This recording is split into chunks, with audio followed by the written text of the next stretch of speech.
Umar itu sebelum masuk Islam, kerasnya luar biasa. Baca silakan sejarah. Umar tuh punya dua hobi. Satu, ngasah kekuatan, nantangin orang di setiap bukit. Paling favorit Jabal Qubais yang sekarang atasnya Istana Raja. Samping Zamzam, Sofa, ada kemudian tempat ngasih makan burung, ada jalan. Itu Jabal Qubais tuh. Di burung itu burung merpati. Satu kali saya sama ada seorang AKBP di situ, kita sama-sama umrah. Dia tanya, Ustadz, kenapa di situ ada burung gereja? Saya bilang itu mualaf, Pak. Biar cepat gitu. Sampingnya Jabal Qubais. Itu hobinya Umar, naik ke Jabal Qubais. Dia bilang, siapa yang merasa kuat, berani dengan saya, maka naiklah ke Jabal Qubais ini, kita akan berduel. Tapi sebelum duel, pamit dulu pada ibu yang telah melahirkannya, karena dia akan pulang tanpa nama Umar. Di tangannya gatal kalau tiap hari itu nggak tanding. Kalau sekarang ada yang coba jadi jagoan, jalan-jalan nantangin orang, dia telat 15 abad yang lalu sudah ada yang seperti itu, lebih jagoan. Terlambat kalau hari sekarang pengen jadi jagoan yang tidak jelas. Kemalaman, kesiangan, kepagian 15 abad. Hobi Umar yang kedua itu Allahu Akbar. Sebelum masuk Islam, sebelum dititahkan untuk sholat, diantara hobinya yang kedua itu senang mabuk-mabukan. Mirasantika, sebelum Bang Omar memberikan judul, itu sudah ada prakteknya dulu. Umar paling minimal 5 kali dalam sehari mabuk.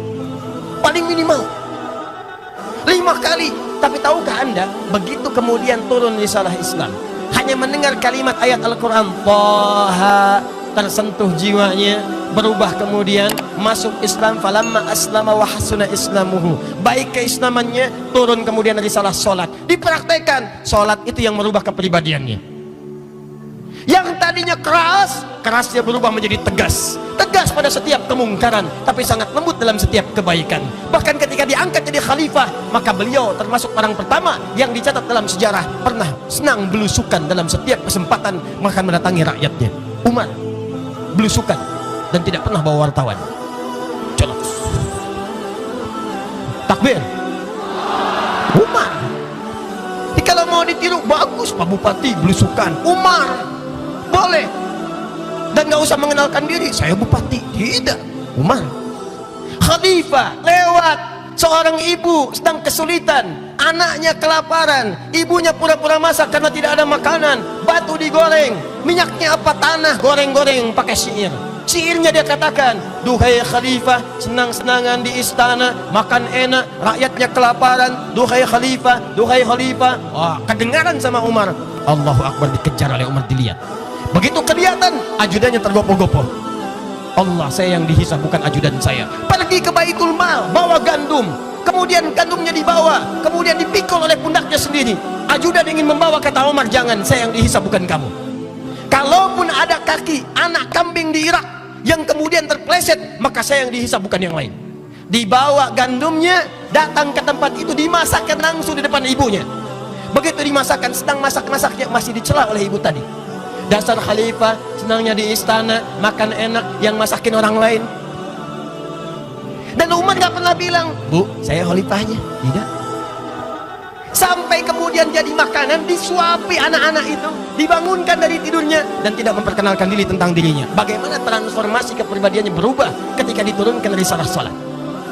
Berubah pasca Nabi wafat, luar biasa.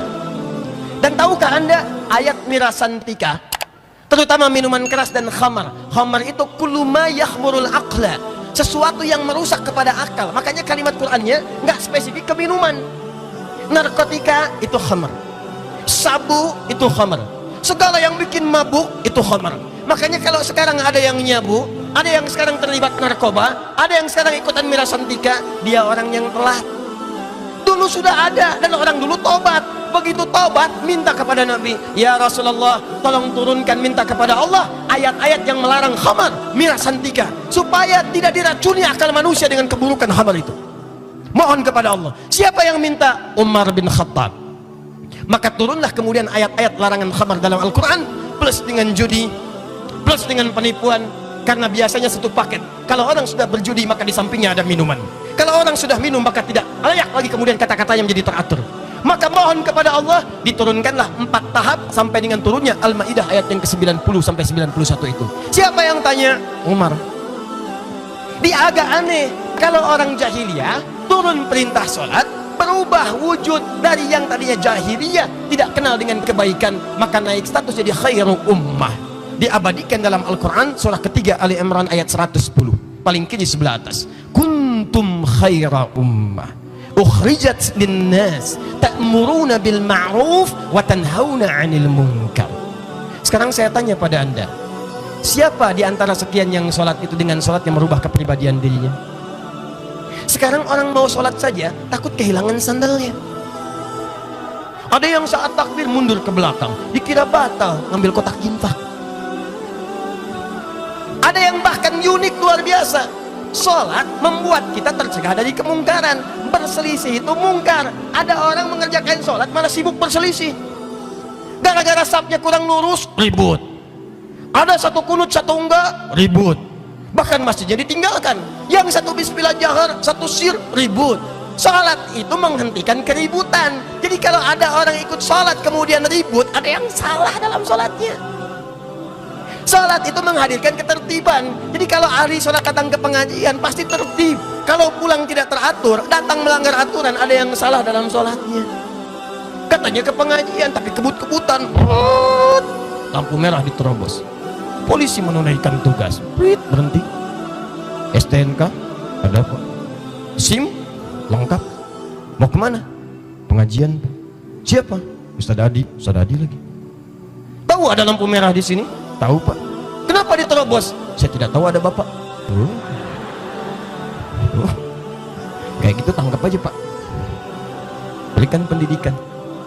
Jadi kalau orang sholatnya benar, mustahil. Wa yu'allimukumul kitab. 4, wal hikmah, diajarkan maknanya. Ini kekurangan kita di sini nih. Kalau belajar fikih cuman 2, yang ketiga nggak dibahas.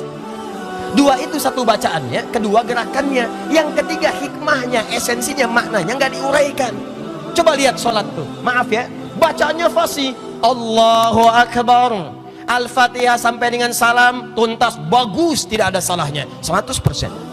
Gerakannya sempurna, dari takbir yang sejajar dengan bahu, sejajar dengan daun telinga, dari kemudian merapatkannya, tangan yang kanan menutup yang punduk kirinya, sampai dengan salam, sempurna. Tapi masalahnya kata Al-Quran, maaf, yang bagus bacaannya, benar gerakannya itu, banyak yang tidak paham tentang apa makna bacaan dan gerakannya.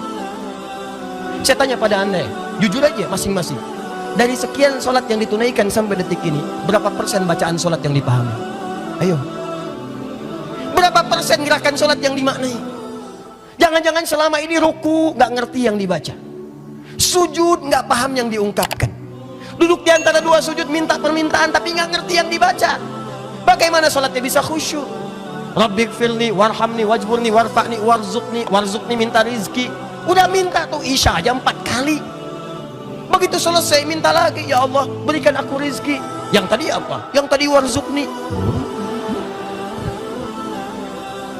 Coba kita lihat, padahal Nabi menerangkan nih, berdiri maknanya ini. Kenapa kakinya cuma selebar bahu, tidak terlampau lebar, tidak terlampau padat, ini maknanya begini. Kenapa tangannya mengangkat begini, ini maknanya begini. Ditulis oleh para ulama, kemudian kitab-kitab setelahnya. Ada asrarus shalah, ada nazarat fi ma'anis shalah, dijelaskan maknanya, ada. Kita nggak tuntas sampai situ. Dan yang kelima, wa yu'allimukum ma lam takunu ta'lamun, mengajarkan kepada kita apa yang belum kita ketahui. Nah, pengajaran Nabi ini secara singkat diterangkan oleh Nabi secara menyeluruh. Begini, hei, bacaan sholat, gerakan sholat, saya ambil contoh sholat saya satu. Kerjakan begini, akhiri seperti ini. Nah, semua petunjuk Nabi yang diajarkan pada para sahabat itu, oleh sahabat diteruskan pada generasi setelahnya disebut dengan tabi'in, oleh tabi'in dijelaskan pada generasi setelahnya disebut dengan tabi'ut tabi'in, sampai ke kita sekarang. Itu jalannya, lihat jalannya yang jelas dari Nabi, jalurnya ke sahabat, ke tabi'in, tabi'ut tabi'in, sampai ke kita. Jalan yang jelas ini dalam bahasa Arab disebut dengan manhaj, at-tariqul wadih, silsilah runtutan sumber pengajaran dari Nabi sampai dengan ke kita. Ini loh semua tuntunan ajarannya. Salurannya disebut dengan sanad, pembelajarannya disebut dengan isnad. Imam Muslim dalam kitab Sahih Muslim jilid yang pertama halaman 119, posisi paling kiri sebelah atas di kitabnya, membuat bab yang pertama, babul isnad minad din, Bab belajar agama dengan susunan riwayat sampai ke Nabi, itu yang akan menentukan benar tidaknya ibadah seseorang dan agama seseorang. Nah, semua kumpulan ajaran Nabi itu disebut dengan manhaj namanya. Bacaan salat, gerakan salat, cara umrah, cara tawaf, cara sa'i, cara tahallul, sampai semuanya disebut dengan apa namanya? Manhaj.